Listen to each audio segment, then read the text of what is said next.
já parou para pensar que as famílias que só se viam uma vez por dia depois do trabalho, agora na quarentena estão sendo obrigadas a conviver 24 horas juntas? Maria, e as famílias de casais que estão separados com filhos menores de idade, que precisam se deslocar com frequência da casa de um responsável para a casa do outro, mesmo com o distanciamento social? Pior ainda, José, são as crianças que sofrem violência doméstica e estão sendo obrigadas a conviver o dia inteiro de isolamento com o seu agressor. Isso é muito grave, Maria. A violência doméstica contra a criança é um problema de saúde pública no mundo inteiro.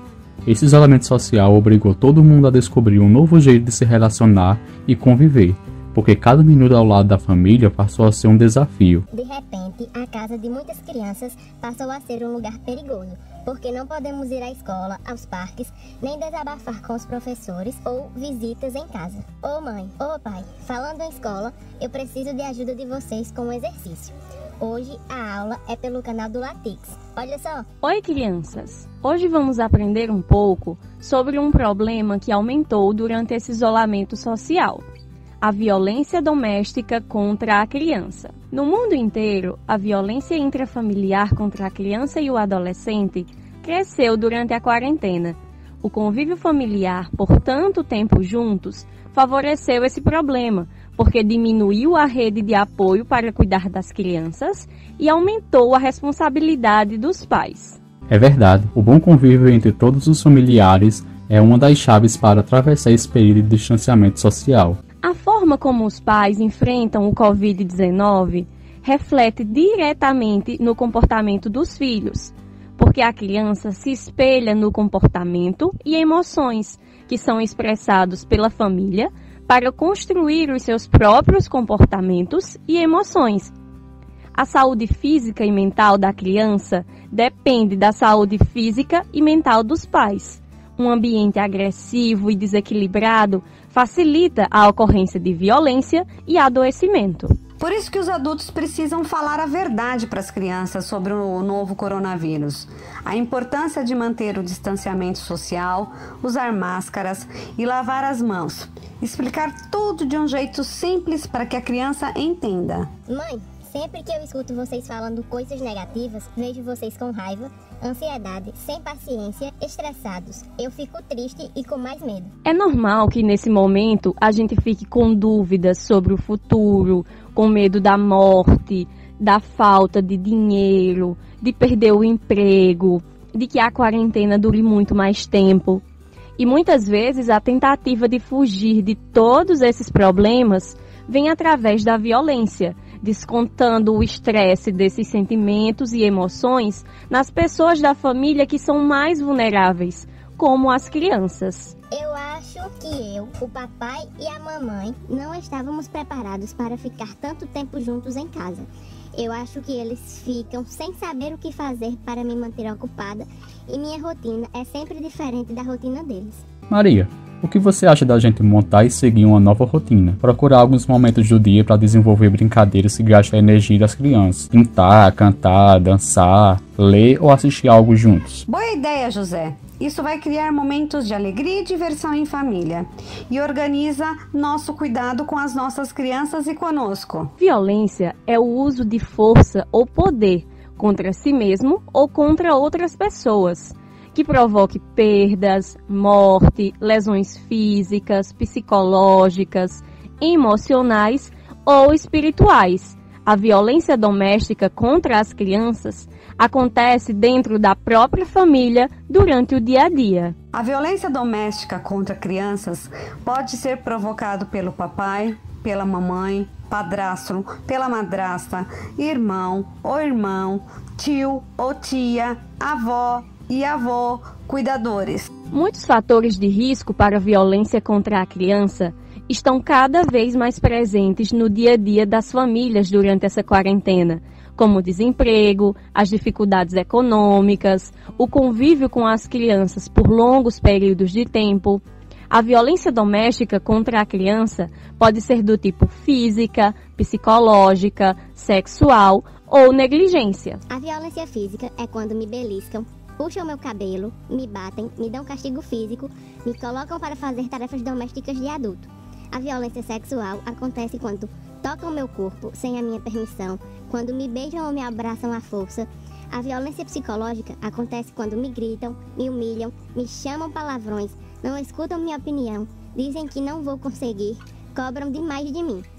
A violência do tipo negligência é quando meus responsáveis não cuidam de mim, me abandonam, omitem a responsabilidade que tem que ter por minha saúde, alimentação e educação. A violência contra a criança está totalmente ligada à visão desvalorizada que todos os adultos têm sobre as crianças e a infância. Os adultos, ao longo da história, construíram uma visão de infância onde a criança é um adulto em versão miniatura, que ora é vista como consumidor fácil de ser manipulado, ora como um ser criminoso e de alta periculosidade, ora como um ser adoecido que precisa estar medicado para que fique calmo e passivo.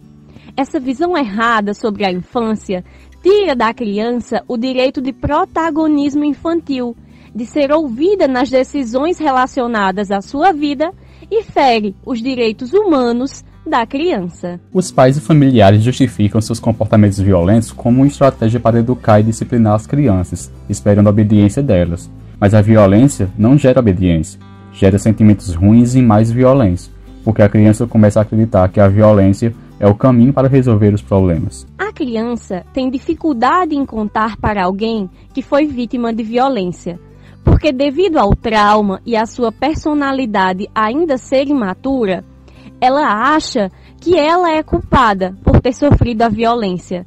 Então, ela fica com medo e vergonha de falar sobre o ato da violência, ou até mesmo são ameaçadas para permanecer em silêncio. Também acontece que quando o adulto agressor se comporta como se nada tivesse acontecido, para que ninguém descubra que ele praticou a violência, a criança fica em dúvida do que vivenciou e começa a se questionar se realmente houve agressão ou não. Se antes da quarentena os registros de violência doméstica contra crianças já eram grandes, imagina agora com o isolamento que as crianças estão tendo que conviver 24 horas por dia com o seu agressor. É muito ruim quando vocês adultos não prestam atenção no que a gente faz, nem no que a gente diz. A gente é pequeno e precisa de proteção, mas a gente também sabe, sente e fala a verdade e tem muito valor. Casos de violência contra a criança e o adolescente podem ser denunciados ao Ministério Público do seu estado. Na Paraíba, DISC 83-3531-1745. Também pode ser denunciado à Polícia Civil, DISC 197 na Paraíba, a Polícia Militar, DISC 190, a Secretaria Nacional de Direitos Humanos, DISC 100, e também ao Conselho Tutelar Municipal. Depois da denúncia, o CREAS, que é o Centro de Referência Especializado de Assistência Social da nossa cidade, também precisa ser acionado depois da denúncia para o atendimento psicológico, atendimento jurídico e proteção da criança que foi vítima de violência. Nesse tempo de confinamento, os vizinhos e profissionais da saúde também devem e precisam ficar mais atentos. Se os vizinhos ouvirem gritos, choros frequentes, pedidos de socorro da criança, devem fazer a denúncia. O anonimato será garantido e uma vida estará sendo salva. Proteger a vida e o futuro das crianças é função de todos. As crianças que sofrem violência podem ter medo das pessoas adultas, evitar contato com outras crianças e adultos, ter problemas com o sono, alimentação, baixa aprendizagem. A violência deixa a gente triste, agressivo, com muito medo, se sentindo culpado, com a autoestima baixa e até depressão. Muitas crianças estão tentando até se matar porque são vítimas de violência e não são ouvidas.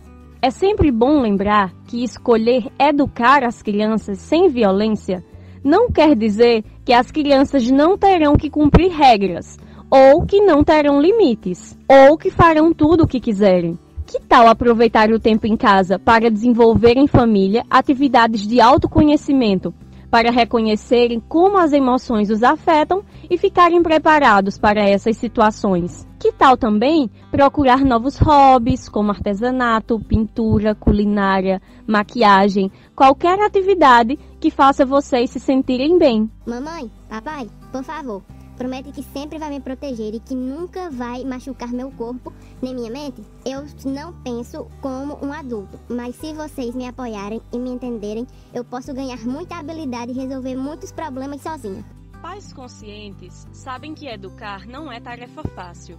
É preciso estabelecer limites, mas o mais importante é compreender o outro. As crianças são competentes.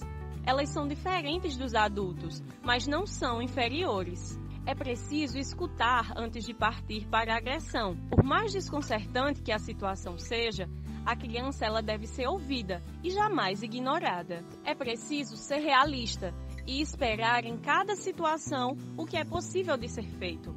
É praticamente impossível esperar que uma criança não suje a roupa ou que fique quieta por muito tempo.